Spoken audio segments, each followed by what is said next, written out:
we're supposed, matter of fact, after the history, the group picture's the last thing we're going to do before the kids go out and we play dominoes and wrestle and play basketball or whatever. So, any other comments or questions before I hand it over for the history presentation? Yes, no? Maybe so? Okay. Hey, I appreciate you guys. Keep loving on one another. Looking over people that, family members that you haven't seen, you don't know. I want to keep encouraging that. Oh, think about this too. In the future, if you ever want to be a part of the committee for the family reunion, the place got quiet. I even saw some people leaving. It's an easy process. You got to start somewhere. And how you do it is, you start doing conference calls. Technology makes it so much easier.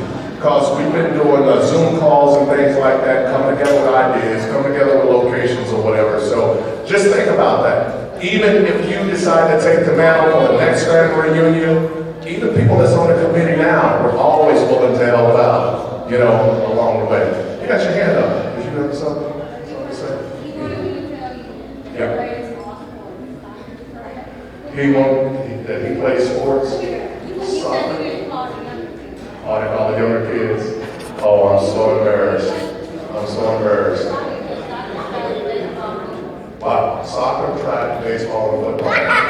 Okay. Hey man, I appreciate you sharing that with me. That's a nice new haircut. You're on the basketball team too. You gotta give me eye contact next time. Okay, we're ready for the history presentation. Okay, y'all show my cousin Rodney some love. Show him some love. Thank you. Well, this is a special time to get together this year. This is a beautiful turnout. Grateful for everybody that came. You know, just the fact that you sacrificed to get here. Hardly anybody, there's a few people that live here, but most people had to travel to get here.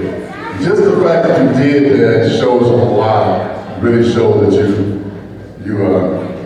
it's valuable to you. So, beautiful thing. I'm going to touch on our history just for a quick second on a segue to talk about our ancestral history with the Ndumu people. So, let's see here.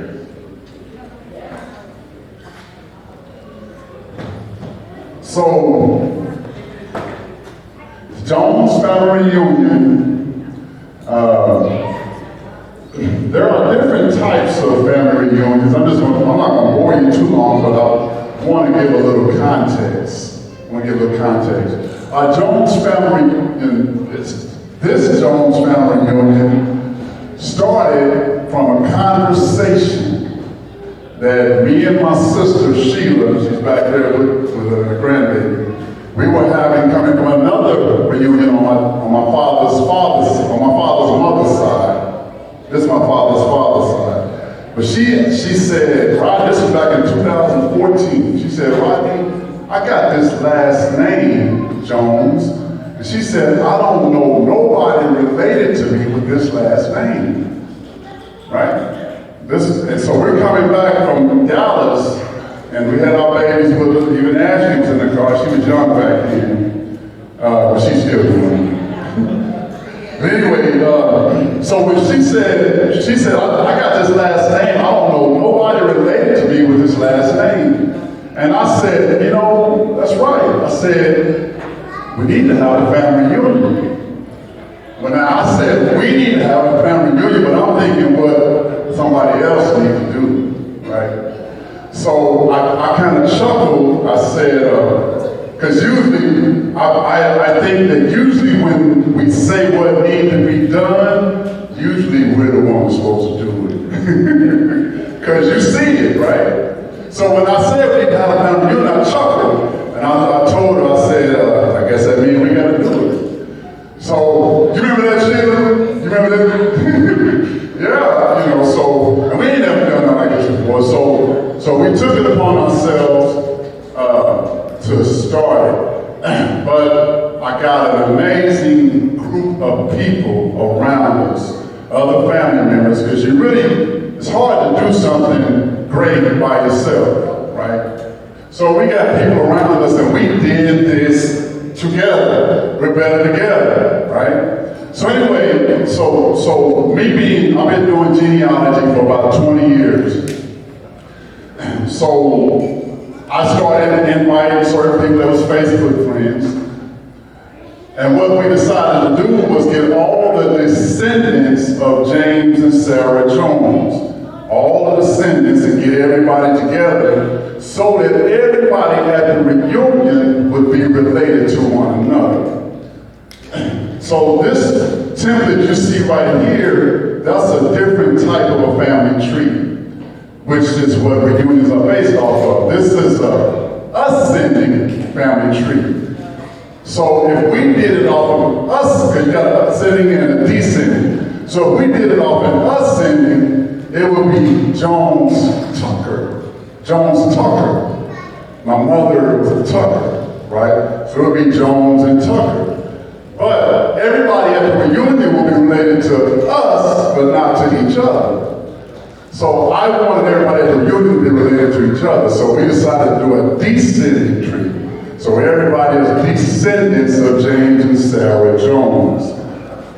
So that's what a family, and there's no wrong way to do a family reunion. The only wrong way to do a family reunion is not to do one, right? So that's what I'm saying. I just want to give an idea of how this reunion came about and the amazing family members that made it happen. So a descending, if you was to flip that around, you see a descending family tree. And our descending family tree begins with James and Sarah Jones, with everybody's a family.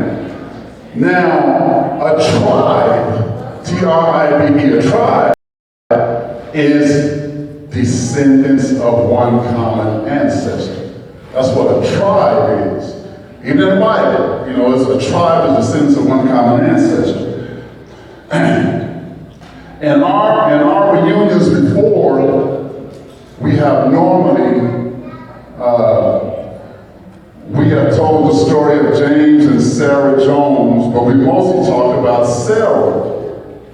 But that's our story, right? But we talk about Sarah Jones, and I don't want to take it for granted that everybody has heard it. So I'm just going to touch on the story of Sarah Jones, not very long, but I'm going to touch on that because it's an amazing history, our Native American Chickasaw history, right? But this year, we're going to talk about Sarah, but we're going to actually get into James Jones's history. And that's something we've never been able to touch on before. Now, I want to give credit to Betty Kimbrough. She put this together for us. Give her a hand clap for that. She did an amazing job. So I'm just going to read it. So this is Sarah's story. Sarah was, everybody knows who Sarah Jones is. Raise your hand if you know who Sarah Jones is. Okay, all right. Sarah Jones, let's see.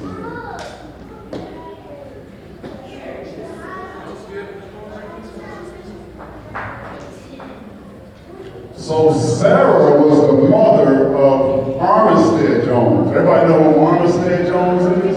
Yeah. Armistead. So James and Sarah had all these children, James Jr., Armistead, Henry, Esau, Tom, Mary, and Ida. I don't have time to go into the whole story. She did an excellent job. And it's on YouTube. So we have a Jones Family Union YouTube channel. James and Sarah Jones, right? You can look it up on YouTube. You can see all the videos on there. You can get the history. We just don't have time. We're going to give our time to our brother, our cousin from the Ndumu tribe. But so that's who Sarah Jones is. My father was Ronald Jones. His father was Joe Jones. There's two Joe Joneses. His father was Joe Jones. His father was Armistead. Armistead had another son named Ed, called him Papa Jones. Papa Jones had a lot of children. He had Ed, Arbella, he had Odessa, he had Elmer. Am I getting some familiar names, everybody? Elmer, there was Garnett, thank you, those some other names out there. Roberta, right, Roberta. Those some other names out there. Come on now, help me out. More of Papa Jones's children's name. I know y'all know. Cecil, right? Yeah, Cecil. I'm going to blame. Leslie. Well, yeah, Bessie and Leslie. Yeah. But no, those are Armistead's children. But Ed Jones, he had a lot of children. Hoyt was one of them. There was a lot of them, right? I'm trying to make some connections. I called myself making some family trees. I wanted the family to have a family event that we could all participate in, to actually write your name. And I want everybody to know where they fit in this whole family tree. I believe it's very important. It's beautiful in connecting us together so we don't feel so connected. All right. So we have had many discussions and presentations about Sarah Jones and her amazing story. I don't have time. This is an amazing story. But we're going to segue into James Jones. We're going to segue into James Jones. Well, let me finish going. Armistead Jones, born in 1863, married 3 times. Married to Lucy. Lucy was the mother of Ed Jones, right? They also had a daughter named Roberta that they called Bertie. He was married to Anna. Anna had a son named Ollie, and then he was married to Katie. Katie had a few children. One was my grandfather Joe, Cleo, Sarah, quite a few children. Armistead died in 1952 and is buried in Wetumpka, Oklahoma.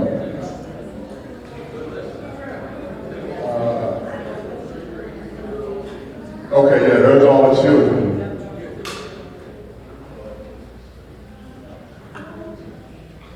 Sarah, Archie, Bessie, Leslie, twins.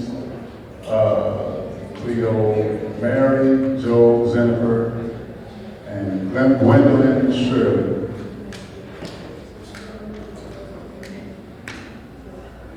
So these are Armistead and Katie's children. This is Armistead's 3rd wife. That's pictures of everybody that we mentioned.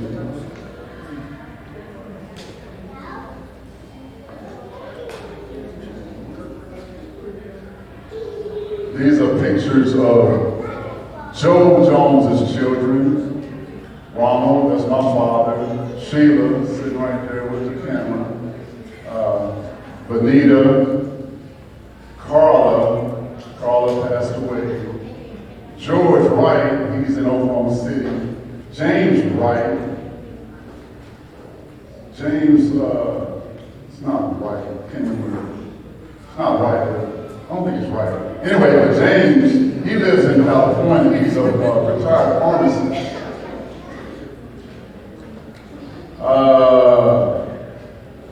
This is Ed Jones. Ed and Ella Banner.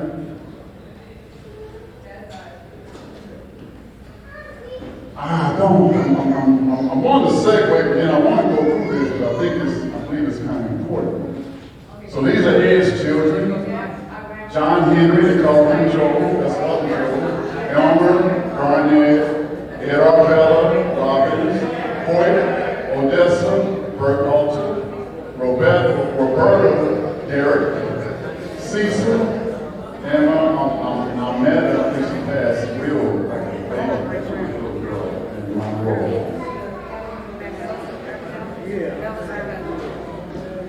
So these are John Henry's children. And Magnolia, Doris is here. Where's Doris at? There she is, with that beautiful smile. That's Doris. Cedric, they call him Blue. Almeda's here too. Where's your name? Almeda. Yeah, there she is, Almeda. Those are John Henry and Magnolia's children, and then Bud, John Henry too. Awesome.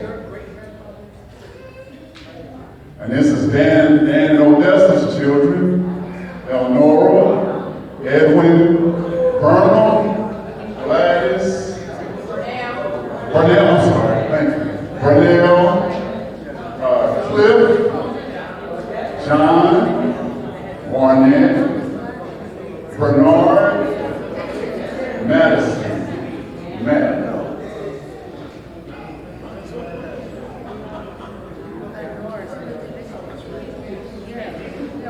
And that's Garnett's daughter. Garnett is the youngest son of Ed. Where you at, Regina? There you are. Regina Gertz from California.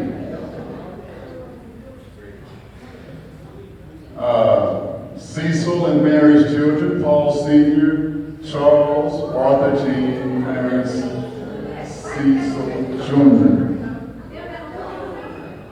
Yeah, we didn't have any. So, we're not going to get into this, how we got it. It's a beautiful story. This story, Betty has this, she told us in our 2019 reunion, it's on YouTube. Got the whole thing on there. She went through and she didn't leave no stone unturned on Sarah Jones's history. But her husband, James Jones, did a DNA test who tested the Y chromosome of a man, right? A woman can't take this test, it has to be a man. And this goes down a straight line. It's from a company called AfricanAncestry.com. It has nothing to do with ancestry. So they test the Y chromosome, which is a straight line, so they test your father's father's father's father's father, going back 500 to 2,000 years. And it landed, so this was my father Ronald, his father Joe, his father Armstead, his father James, and his father, straight line going back. And they ended up with the Ndumu people in Gabon, West Africa. This is the Jones paternal ancestry, right? They've had people in Africa who knew their ancestry, who took this test just to check it out. And they ended up finding stuff they didn't know about themselves, but it wasn't never wrong. Right? So it's an amazing technology. So I am just giving a segue to kind of let you understand how that works into us. So this is the Jones paternal ancestry, which goes back to the Ndumu people in Gabon, West Africa. I always have a problem when we begin our history in bondage, because our history did not begin in bondage. Nobody's history begins in bondage, right? It just began, we usually begin on the soil, but we had thousands of years of history before we got here. So, without further ado, I'm going to invite our brother, our cousin, our relative from the Ndumu people in Gabon, West Africa. He's a pastor. He lives in Baltimore, Maryland. Him and his lovely wife, Valentine. They flew here. And he's going to share with us something about our history before the change. I heard somebody say, why did they start our history with change? Why did they start with the drum? That's what we're going to talk about today is the drum. We're going to talk about that drum, right?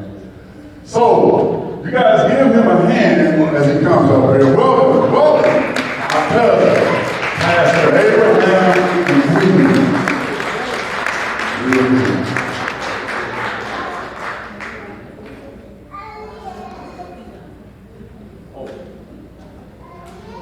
Also, we will have a question and answer, Q&A afterwards. if you have any questions for me, more than willing to answer any questions we have. Thank you, brother. My name, for those who didn't come yesterday, again, is Pastor Abraham Gimi. I know that the name is not easy to pronounce in English. Thank you, Brother Ronnie. Thank you all for having me. It is a real pleasure to be here. It's like a dream comes true. As I was looking for some link with America, I found some hope. And I would say I found something to build upon. I'm just gonna take from where we left, Ronnie, to just say a few words about the Ndumu tribe, and maybe about my own family, 2 minutes maybe. And if you have questions that matter to I'll be happy to answer. But I will also emphasize, if I may, on the importance of history in the life of someone, in the life of a family. Because without history, we have nothing to relate to. We will become who other people decide that we are, which most of the time is not who we are. So, without any more delay, let me give you an idea of what the Ndumu people are, where you can find them, what we can have as idea when it comes to Ndumu people, what they will say, where are they coming from, and mostly what are their values. You will find Ndumu people in West Central Africa, that is in a country named Gabon. Gabon is located on the equator that divides Africa in two parts on the west coast.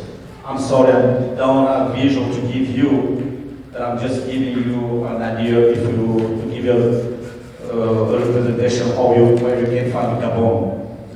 Gabon was formerly a colony of France. That, as Brother Rodney said, when history according to them starts. But before that, Gabon had a history. And within that history, the people of the Ndumu people took a major part. So Ndumu people basically came from northeast of Congo toward Chad, going downward toward the ocean. Ndumu people had something that made them special. They didn't like wars. That's one of the reasons they were moving from place to place until they found that place that we call Franceville today. If you go on Google, you look for Franceville or Masuku, which is the third biggest city in Gabon. That's where the first village that the white people, when they came as explorers first, before they colonized Gabon, when they found Ndumu people. Within the Ndumu people, as an ethnic group, you have four major groups. The first group, which I belong to, is called Kuya. The second group is Karanjogo. The third group is Nyangi. And the fourth group is Opi. But those groups are coming from the same mother, according to our history, because our history basically is not written. It is said from father to grandfather, from father to son, going downwards until me, for instance. If I give you an idea about me, I am a descent of a father who was born right before the independence. Actually, Gabon became independent in 1960. So my father was born in 1922. Of course, his father was born in the 19th century. His father's father, early 17th century, and going forward. My name is Ngimi. Ngimi is when you, for especially young people who go to school, you do some research, you will see, they will say, the king of Ndumu. Why Ngimi is the king of Ndumu? Because when white people came, they met my great grandfather, Ngimi, was the king, of course. Unfortunately, the relationship that began good with white people, because that would make us special with Ndumu people, is hospitality. Ngimi, whose mother's name was Guru, because we didn't have first names at that time. The first name was the name of your mother. So Ngimaburu is the one who welcomed white people until they took over the place. That's history, another subject. But after that, his son, Ngimaburu, took over. And to give you an idea of what happened, he was sent to prison in another land, Chad. It's like you being sent to prison here, from here or to Washington, D.C. So to cut all contacts with his land. So I'm not gonna take too long talking about the history of Ndumu. I'm ready to listen to answers to questions that you may ask, so that I can give you the answer, to give you a little bit of what Ndumu people are, what they did, what are they right now, get into what are the values, what are the language Ndumu people speak. And so without taking any more of your time, I will just go ahead and say just a few words about the importance of history in a family such as the Jones family here. History is meant to be that remembrance of what mattered in your life yesterday, the day of yesterday, what was important then. It is important because those who are born today may not be able to know what happened yesterday. Maybe told some stories that cannot reflect the reality of who you are. That's why history is important. History is not the story. Unfortunately, what we have noticed in Africa, and the same thing we see here, is that they have brought our history to the coming of white men in Africa. Before that, we had history. And I noticed same thing here. History of our brothers began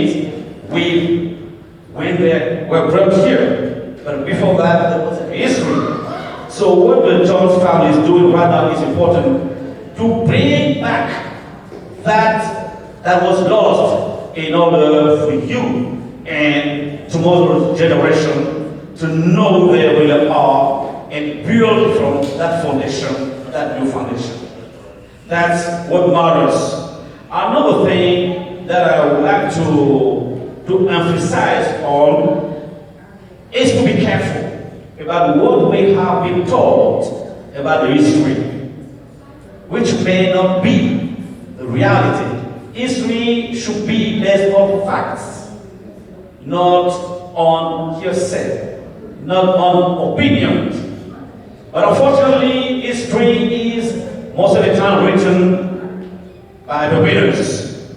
So when they put it on the book, that becomes quote unquote the truth, which is not always the case. So what you are doing here, which I share, which I'm really proud of, is to go back to rebuild that history of your family, that history of your community.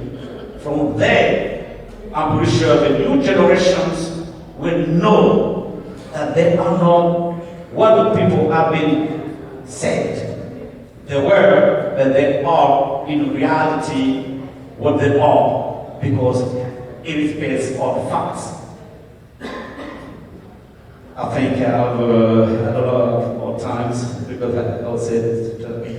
Thank you. So without any further development, I'll be willing to answer a few questions that are coming from you, depending on the time we have, and give you some more insights about what Ndumu people are and what they are, where they are found, what are they doing right now, because in addition to what I said, where we can find them, many of them have moved all over the world. So there is a lot the Ndumu community, the Ndumu people are doing in the world right now. Thank you so much.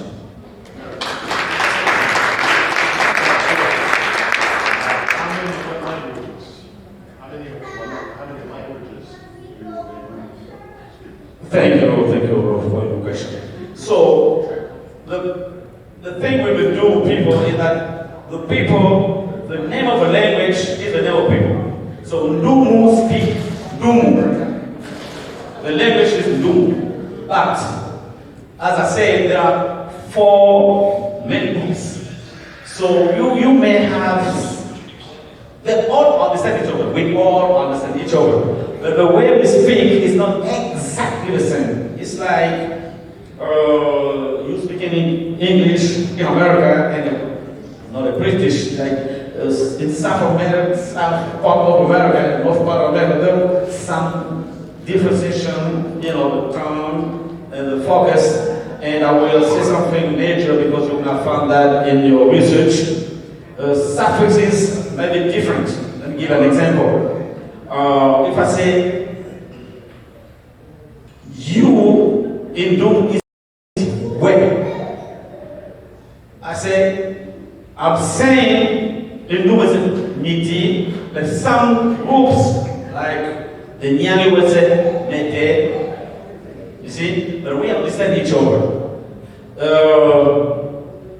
I will say in Uya, Wemisua. Good morning, Wemisua.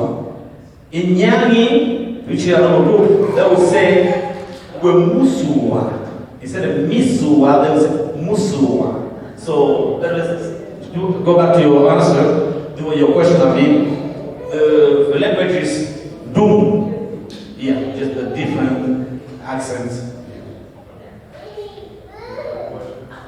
How far did you go back in your lineage to find driving ancestral connection? That's a good question. So let me answer that.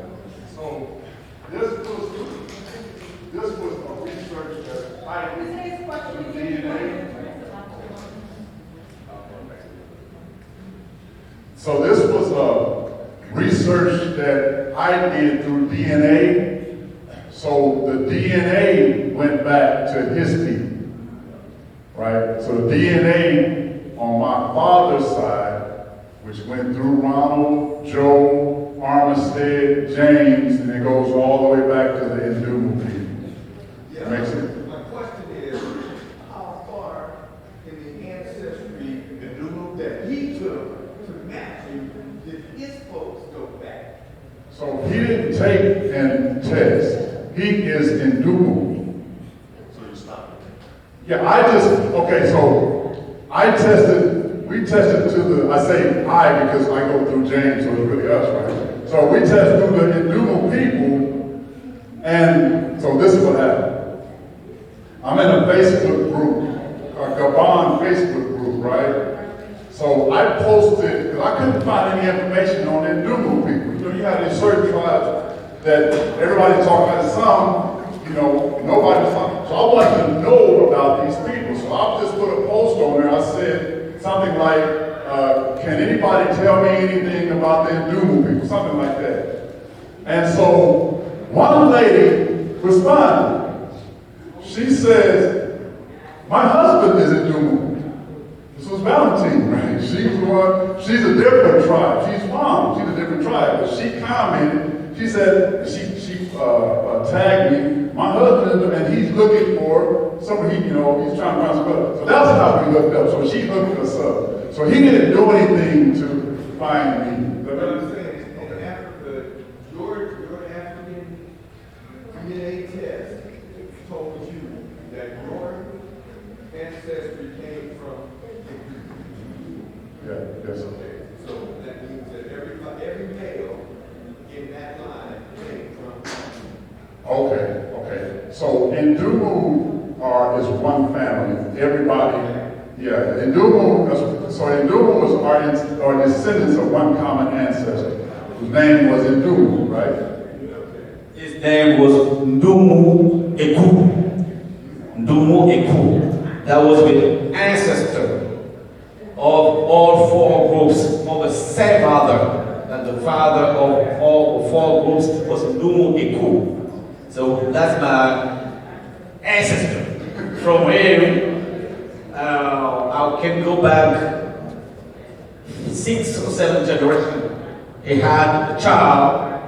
They had 2 children actually. Were twins. He had twins. So I'm from the lineage of a second child. In Ndumu, twins are like genius. So we value twins.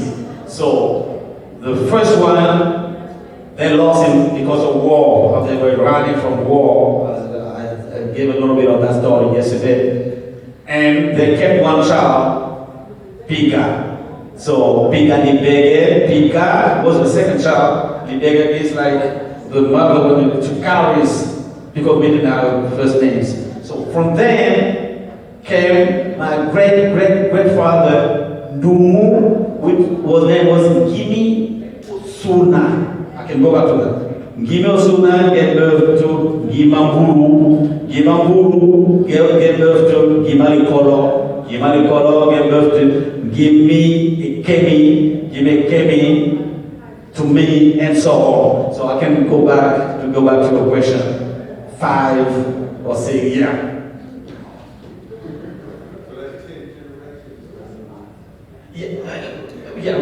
Let me just add something to what Robbie said.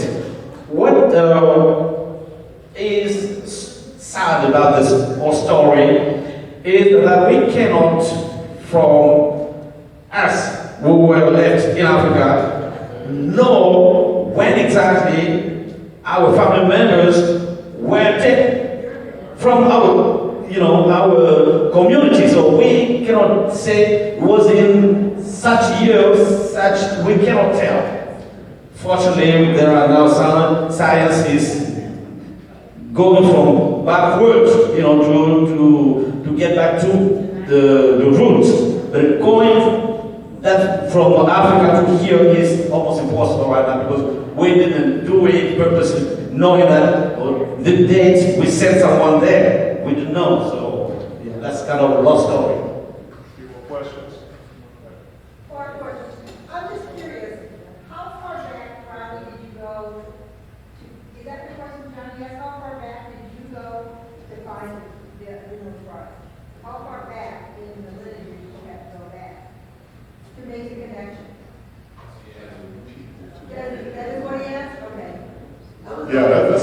it's okay. So I did a DNA test.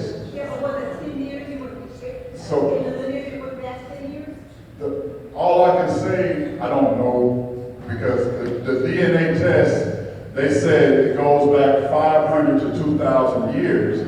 But as far as generations, I don't know how that math works out on that. But that's all I can say on that. That makes sense? Okay. Any other questions? One more. What would you say the most significant cultural event of the Ndumu people is? Events? Observations, events, traditions. Yeah, that's a very good question. Ndumu, we have traditions that we value, such as marriage. Marriage is a very significant event because it's not just the relation being born between two people, but it's a relation between two families, sometimes two communities, sometimes two ethnic groups. Like Ndumu, when a Ndumu marries somebody from another tribe, like my wife is not Ndumu. So we're building a relationship between Ndumu and Fam. So that's a very important event. Another event might be the death of a family member. That's very important. We take it seriously. Another event will be the birth of a newborn. We don't take it slightly. There will be, today we don't do it systematically. Where Ndumu people today lives in cities. So I'm talking about what being done in villages. So there will be dancing and so on. What can I add? We also non-Ndumu people. For me, since I'm coming from a royal family, we had what we call Ofumu. Ofumu is like a tradition to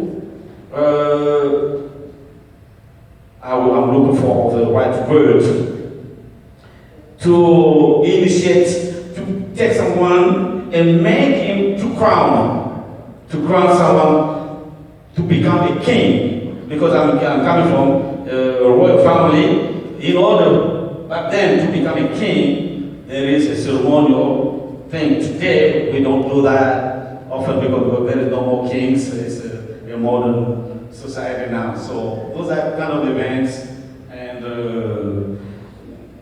modern events today. We have those, the same thing we do here.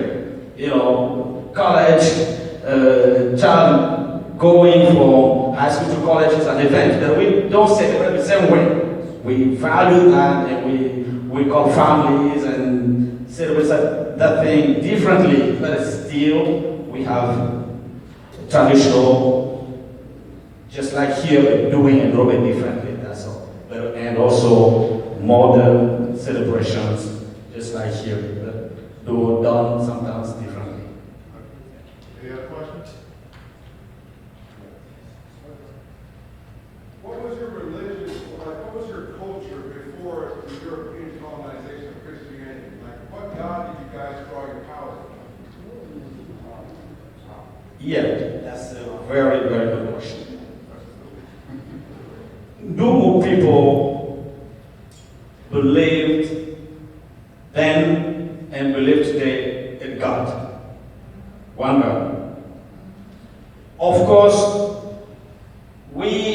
since we were in contact with all the tribes who had also other beliefs, some would go maybe through marriage to know what other tribes are doing. As I told you, we were running away most of the time from wars.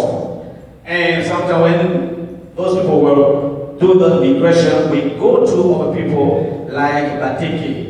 They had their values. So sometimes some of them don't believe in one God. So that most of the time created tension between them and us because we believe in one God, but we were not Christian, but we believe in one God. That's true. That's what I can say on that. Do you know what his name was? Like what was his name? What name did y'all call him? Well, there are many of them. We had Lisibu, Ongala, those are things you don't find most of the time in Google. Ongala for men, Lisimbu for women. We had Jobi. Jobi up to now, we still do that. It's like men going to do that initiation to become men. There are some spiritualities going through it. It's still going on today. I see on the screen you have Muskogee, Oklahoma, and Minneapolis. Is there a connection also to the Amber Village in Alberta, Canada? No, that wasn't, that was the end of, we talked about Sarah Jones. That's, I just didn't have, so that, yeah. Any other questions? Any other questions? Yes. For the women in your culture, what was their place in society? How did the husband get chosen for a woman? How did the husband get chosen? Who did the children belong to, or the father, or the mothers? Okay.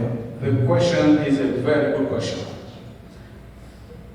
To summarize, the question was to know the women in Ndumu society. What was their place? How did men go on to the women?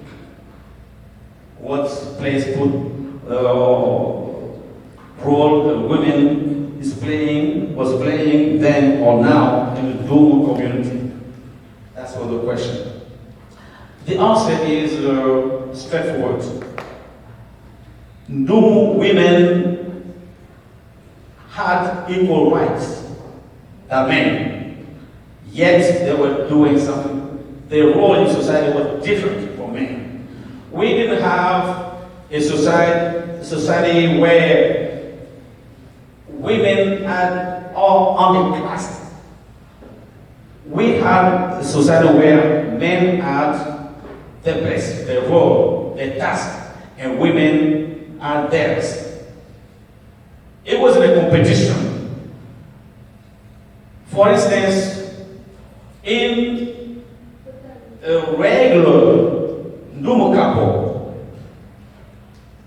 life was structured according to the season of the year. For instance, when it comes time to harvest, most of the time, men go to find the place where the plantation, where the farm will be done. That's men's job, physical job. Then when it comes, the first rainy season, that's how we call it, when rainy season comes, then women takes over. So the roles were different. Everybody knew what to do. Women took care of that. Now, when it came to going to, for instance, we Ndumu people are fishermen. We are fishermen. The way men fish is not the same than women fish. That's different. So, to go back to how a man went to marry, most of the time, back then, I have to make a difference. The man didn't choose his wife.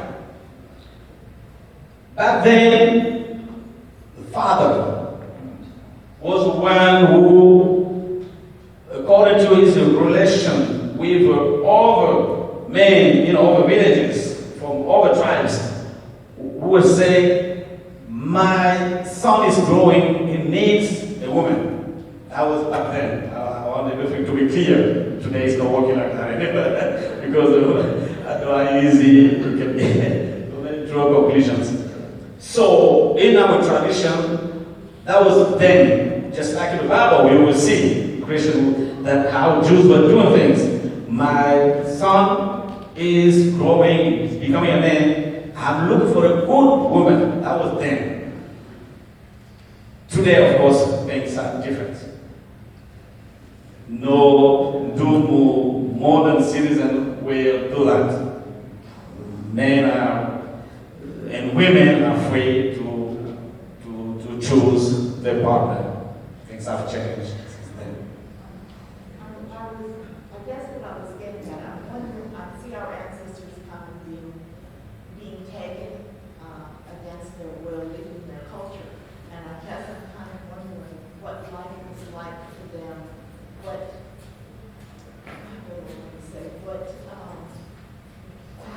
what would they bring with them when they came here as far as their traditions?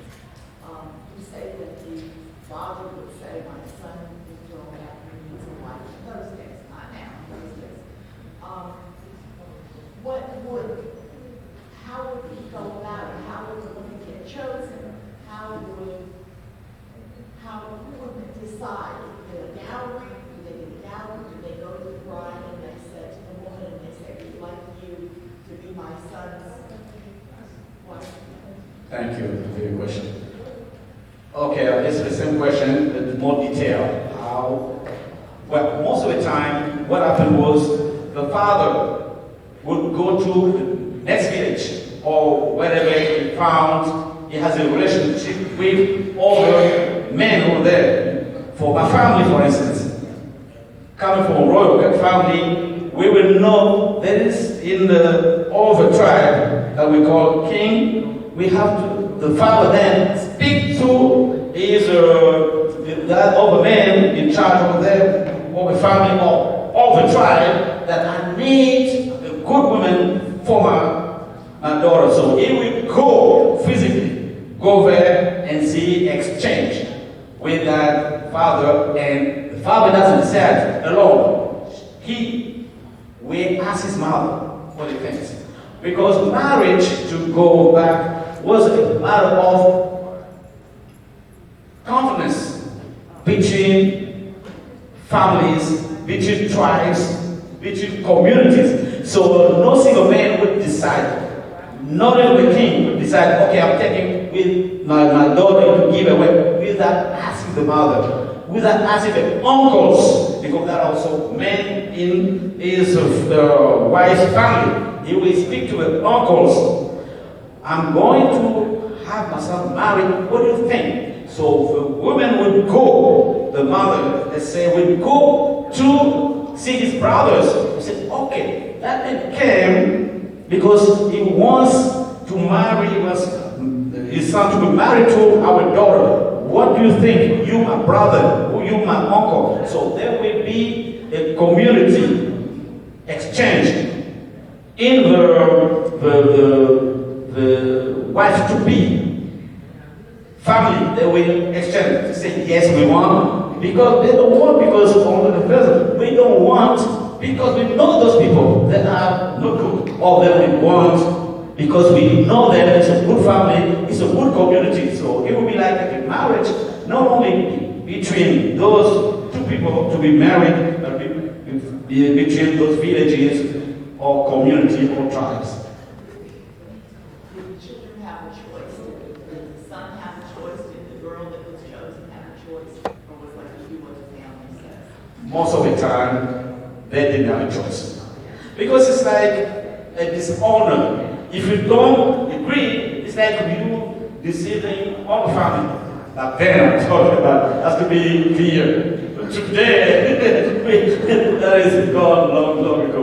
It doesn't work like that. But yesterday, but it didn't make sense then. Today, it doesn't make that much sense because people work for themselves. But yesterday, even working was, I'm working for me, yes, but also for the family, for the community. So the relationship was built around the idea of the community, the family, not the individual.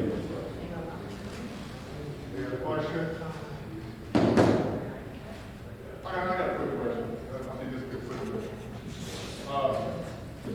So your name is Abraham Ngui. Pronunciation. Give me. Yes, that's it. Original Greek.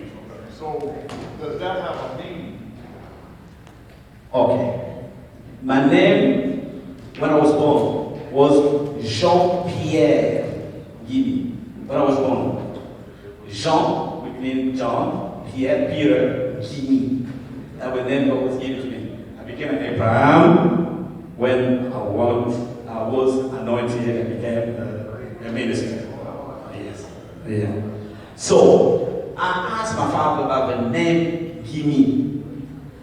He said, give me his father, according to what his father told him, was just Ndumu. He didn't give him the explanation, but it was like an idea that he got from his father was saying, smart people. Because as I said, we weren't warriors, because at that time people were warriors, were leading people all over the place. But we were like very smart and tried to survive. That was the explanation he gave me. So there wasn't given to me an explanation that this means, given means this. It's just like people, tribal smart people, so the name was like that. Any other questions, guys? No? All right.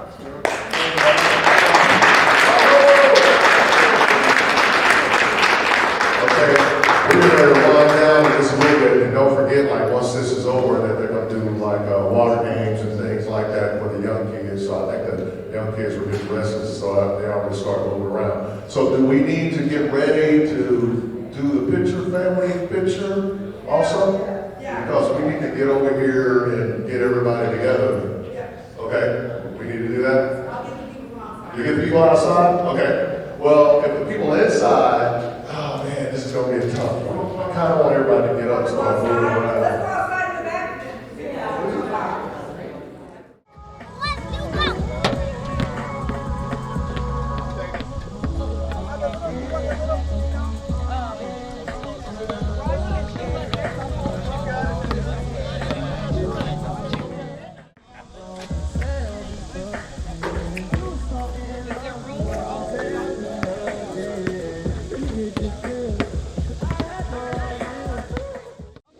Okay, and you have a newborn. I can't see her at all. Okay.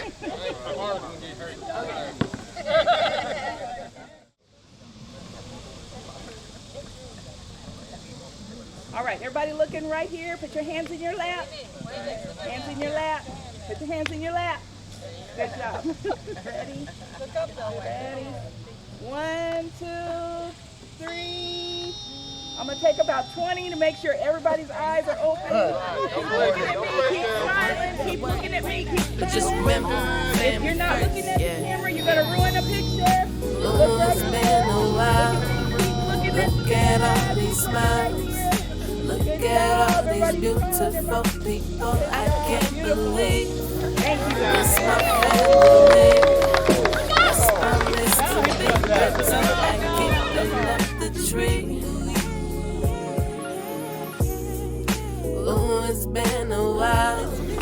Look at all these smiles. Look at all these beautiful people. I can't believe it's my family. Let's promise to be better at keeping up the tree. Just ride with it. Don't stop. Let's ride with it.